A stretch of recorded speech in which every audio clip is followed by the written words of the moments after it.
Because, I mean, look, how did it work? A text was faxed out, a book was smuggled out, a manuscript was smuggled out, and then it would be read over Radio Swoboda. CIA funded many different emigre publishing houses. Somebody told me that in Toronto there were street fights in the 50s between Banderivtsi and these pro-Soviet Ukrainian communists. One reason why Yanukovych and his gangsters from Donetsk always hated West Ukrainians was because in the prisons, in the camps, the OUN guys would always kick the shit out of and stand up to the criminals from like East Ukraine or elsewhere. Um, and they always remembered that. I worked for Prolog Research Corporation, which was funded by the CIA. I mean, this is open news now, and the CIA supported Prolog Research Corporation, stroke Sochasnist, from the early 50s to about 1990. They CIA funded many different emigre publishing houses. There was at least two Ukrainian funded, and then the CIA funded many publications, including British ones, by the way. They funded the most prolific and the best Polish publishing house in the West, which was based in Paris, that was funded by the CIA. The the Bogdan Kravchenko was their guru, but I think he left for Ukraine quite early on. And to be quite honest, CIUS, the only time I've liked it as a structure was when Kravchenko headed it, because he was interested in modern Ukraine, sort of, Soviet modern Ukraine. His PhD and book was, I think, on the, economic development of Ukraine. And so he was interested in the contemporary era. Since he left for Ukraine, which was probably late 80s, CIUS has just been, Canadian Ukrainian diaspora and Cossack history. It's not done anything on the contemporary period. I mean, it was a very small group of people, but I guess they had to, as I said to you, they had to differentiate themselves from the very large and I think quite influential pro-Soviet Canadian Ukrainians in the other organization, the temples, wherever that organization was called. Somebody told me that in Toronto there were street fights in the 50s between Banderivtsi and these pro-Soviet Ukrainian communists. Um, and somebody also told me in Toronto, I don't know if he's still alive, but you should interview him on this. Um, he told me that Cook was created by Canadian equivalent of FBI, Royal Canadian Mounted Police, approached Ukrainians during the beginning of the Cold War to establish a unified anti-communist structure, which would be different to the one which they'd had until then, which was this pro-Soviet outfit. I have no what's happened to that pro-Soviet outfit. I mean, I guess they've all died. Growing up in England, for me, what was interesting was a guy called John Kolaski, but he was a true believer of the pro-Soviet Canadian Ukrainians, but his time in Ukraine made him totally disillusioned. And he wrote like three or four books. And he came back basically an anti-communist after being in the Soviet Union. I think one of his books was called 2 Years in Soviet Ukraine. Well, then you were smuggling kind of books which were banned. So, which in the case of Ukraine, Soviet Ukraine, was a whole range of stuff was banned. I mean, for example, um, the Soviet Union banned some of Shevchenko's poems. They only allowed anti-Polish, not anti-Russian poems. So even a true Western Kobzar could be smuggled because that was not what was published in the USSR. Ukrainian literature, Hrushevsky was banned. Um, of course, in the 80s, what was really big was Holodomor. In 83, everything exploded. You had the 50th anniversary of the famine, mass protests in Ukraine, in Britain. I remember going to it in Hyde Park in Canada and America. Then the Canadians made this documentary film. James Mace and Robert Conquest published books. So there was that all began in 83, but it was helped to move along by the fact that Gorbachev came to power in 85, and he opened the floodgates of, a more freer media in the Soviet Union. So Ukrainians began talking about it in the Soviet Ukrainian media. So you had stuff being smuggled in, you had Gorbachev's glasnost, and all of that worked together, and um, and I think helped to undermine the legitimacy of the Communist Party. But the big technological breakthrough was the fax machine. It was revolutionary because we smuggled in small fax machines, which are about this size. I mean, not huge, Yeah. sort of like this tabletop fax machines, right? Until the fax machine, how did you get a text out quickly? Well, you had to ring somebody from the West. You'd ring somebody in Ukraine. They would read it out over the phone, and you'd have a tape recorder on your end taping it. And then you had to transcribe it, and it was a laborious process. But with a fax machine, hey presto, the guy in Ukraine faxes the text out. Um, and and so it was the internet of the day, the fax machine. And also, I think there was a lot more underground publishing. So in the pre-Gorbachev era, samizdat was very small scale, whereas Gorbachev era, you're talking thousands of copies. So some were smuggled from Poland, some were smuggled from Lithuania. There were people turning a blind eye in print shops, so the whole thing just explodes. Well, only two emigre groups really did a lot of smuggling, and that was our group and the Banderizzi. Nobody else. I mean, who else was there? I mean, the lefties were not huge in number. You're talking what, 20, 30 people? It wasn't a huge movement. I mean, it was a Bogdan Kravchenko love fest. And it was these were influential academics, in Toronto, especially Edmonton, because I think they had like a socialist co-op. They all lived together in Edmonton. And then one or two maybe in London. But it was, Boysun, Shkandrei, Koshiv, Kravchenko, Himka. And probably other people I don't remember. And those are the big names I remember. Yeah, I mean there was some American, of course, but I mean the ones I worked with in America were on the left of the Democratic Party, like Kupczynski, Alexander Motyl, Karatnitsky. They were kind of, but there was no socialists in America. They were all kind of lefty Democrats. Well, Nahilo, yes, but Nahilo was always quite right wing, so yes, he worked with the same group as me, but he was in he was busy at Radio Liberty because he was the head of the Ukraine service in Radio Liberty. So he was based there. But yeah, yeah, I mean, he was like me, a dissident. He was a dissident from the Banderivsky Hromada, which was the dominant Hromada in Britain. Um, but So yes, in that sense.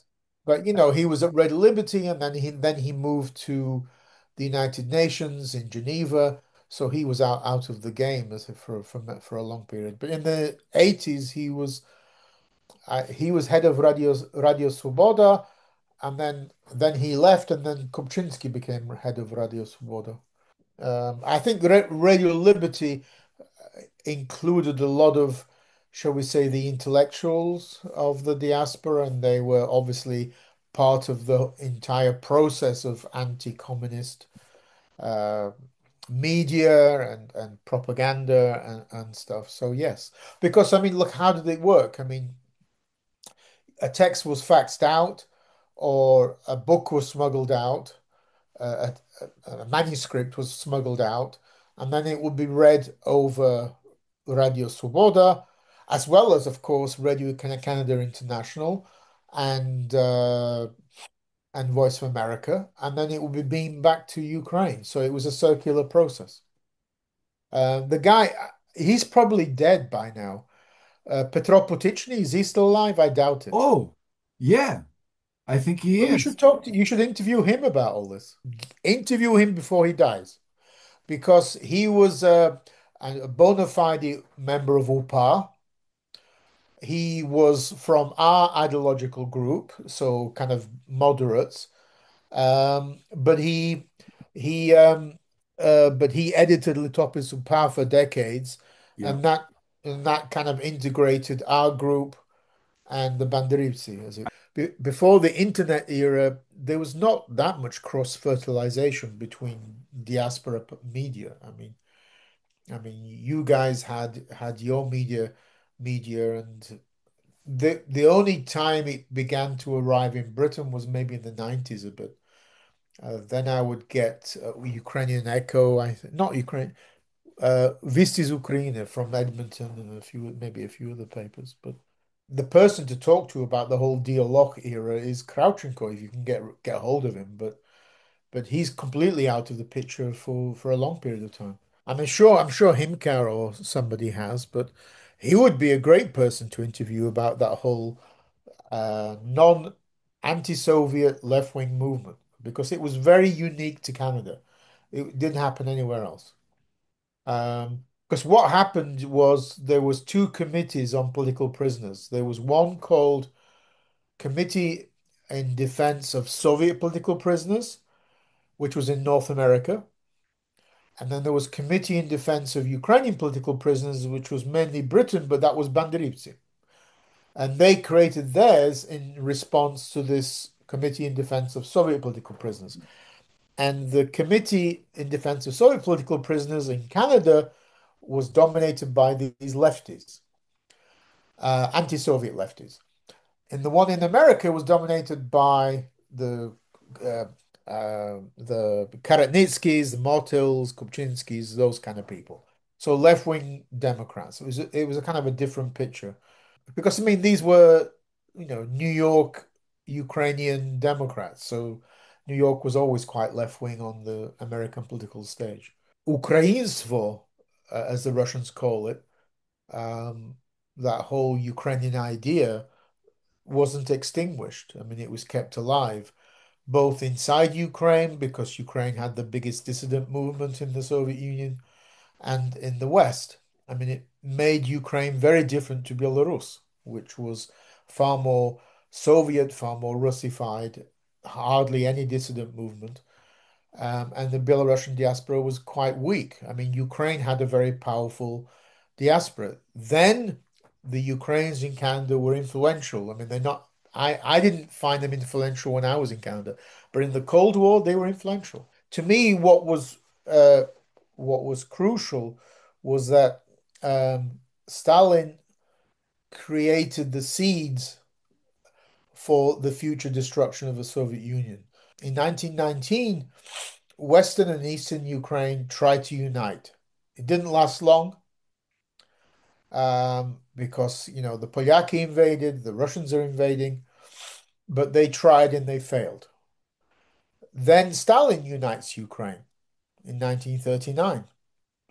But crucially, what he does is he makes West Ukraine ethnically Ukrainian. I mean, it makes it homogeneous because the Polyaki are deported, the Jews have already been killed, the Polyaki are deported, and all of the new expanding towns are inhabited by ethnic Ukrainians. And so you have this Western Ukraine, part of Soviet Ukraine, which is completely Ukrainian and Ukrainian speaking, which wasn't true prior to 1939, and also um, that. I mean, to me, the biggest example of that is Zakarpattia, and this is something you should interview Magotchi about, um, because Magotchi said in Zakarpattia was the anomaly in West Ukraine because it was part of Hungary, not part of Austria, and the Hungarians were bastards towards the Ukrainian cause. So, um, so the Ukrainians tried to do an uprising in 39 that was crushed by the Hungarians with the help of the Nazis. But then Stalin again, he grabs Zakarpattia and attaches it to West Ukraine. And Stalin says there are no the Soviet policy was there are no Rusini. You're all Ukrainians. Accept it. That's the way it's going to be. So actually, Stalin and the Soviet Union Ukrainized Zakarpattia. I mean, I chatted about this with Magotchian many times. I mean, and I mean, that to me is fascinating. So the Soviet Union is a mixture of ONU and the Soviet Union. They together were very successful. UPA began its anti-Polish attacks and war in 1943, 42, 43. But the Soviets took over in 1944 because the Sovieti приехали, and between 44 and 46, uh, Stalin organized an exchange of populations. So the Polyaki in West Ukraine were deported to Poland, and the Ukrainians in Poland were deported to West Ukraine. So Poland became homogeneous, ethnically homogeneous, and so did West Ukraine. So the communists actually did good for West Ukraine, Zakarpattia and Halachina, and also for Poland. So and that became very important in terms of producing dissidents, writers, academics, because many of those West Ukrainians, like Mykola Rabchuk, is a typical example. He's from Lviv and went to work in Kiev. So many Lviv academics and writers would go to work in Kiev, and then that would make Kiev more Ukrainian. And in the 1980s, that became important because Ruch began in Lviv and then spreads to Kiev. I think from that point of view, yeah, the unification of Ukraine in the end brought about Ukraine's independence. But that was obviously wasn't Stalin's purpose, but that's what actually happened. And Because if you think about it, Poland became under the communists, Poland was became 98% Polish or 99%, whereas in the interwar period, Poland was only 66% Polish. It had massive minorities. So the communists changed the look of Ukraine and they changed the look of Poland. OUN-UPA are important in the sense that when they were released from the camps in the 1950s, they often joined dissident movements. I mean, they were tough bastards. And They also did a lot of uprisings in the camps. I mean, the OUN guys. They weren't scared. There's even one rumor that one reason why Yanukovych and his gangsters from Donetsk always hated West Ukrainians was because in the prisons, in the camps, Um, the OUN guys would always kick the shit out of and stand up to the criminals from like East Ukraine or elsewhere. Um, and they always remembered that. You know, they couldn't because usually what happened was that the prison authorities used these criminals to control the political prisoners. But that was impossible when you had OUN guys because these guys were as tough as nails. Um, and uh, and so maybe that kind of image of West Ukrainians, I think, continued in to be present in places like Donetsk. Alexander Solzhenitsyn published Gulag Archipelago in the 80s or 70s, and it was like 2 or 3 volumes.